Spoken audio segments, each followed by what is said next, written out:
हरेक सम्बन्धले दुईवटा कुरा डिमान्ड गर्ने गर्छन्। Number 1 is respect and number 2 is love. यदि कुनै पनि सम्बन्धमा तपाईँले रेस्पेक्ट पाउनु हुँदैन भने त्यहाँ तपाईँले मायाको अपेक्षा गर्न सक्नु हुँदैन। तर धेरैजना मानिसहरूले भन्ने गर्छन्, म तिमीलाई माया गर्छु, म तिमीलाई केयर गर्छु, म तिमीलाई यो गर्छु, म तिमीलाई त्यो गर्छु, तर पनि उनीहरूले पटक पटक तपाईँलाई डिसरेस्पेक्ट गरिरहेका हुन्छन्। तपाईँले बनाएका ती बााउन्ड्रिजहरूलाई क्रस गर्ने कोसिस गरिरहेका हुन्छन्। तपाईँले आफ्नो पिसलाई मेन्टेन गर्नका लागि बनाएका ती पर्खालहरूलाई क्रस गर्ने कोसिस गरिरहेका हुन्छन्। यदि तपाईँले यसको बारेमा आवाज उठाउनु भयो, रियाक्ट गर्नुभयो भने उल्टै उनीहरूले तपाईँलाई भन्ने गर्छन्, तिमी किन त्यति धेरै ड्रामेटिक भइराखेको, किन तिमीले ओभर रियाक्ट गरिरहेको, किन तिमीले यो गरेको, किन तिमीले त्यो गरेको।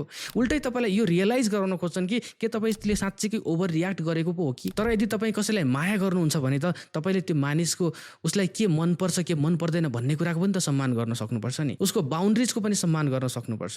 चाहे त्यो सम्बन्ध प्यारेन्ट्ससँगकै किन नहोस्, चाहे त्यो सम्बन्ध दाजुभाइ बिचको किन नहोस्, चाहे त्यो सम्बन्ध ब्रदर एन्ड सिस्टरको बिचको किन नहोस्, चाहे त्यो सम्बन्ध हस्बेन्ड वाइफको बिचको नै किन नहोस्, every relationship in this universe demands respect. Respect कुनै चोइस होइन, यो डिमान्ड हो। चाहे तपाईँ फ्रेन्डसिपमै किन नहोस्, फ्रेन्डसिपमा पनि रेस्पेक्ट एकदमै जरुरी हुन्छ। रेस्पेक्ट जरुरी हुन्छ भनिरहँदाखेरि तपाईँले ख्यालठट्टा गर्नै मिल्दैन भनेको होइन। ख्यालठट्टा गर्नुहोस्, ख्यालठट्टा गरिरहँदाखेरि पनि तपाईँले उनीहरूको बााउन्ड्रिजको कदर गरिदिनुहोस्। यदि कुरा चित्त बुझ्यो भने मलाई फलो गर्नुहोस्।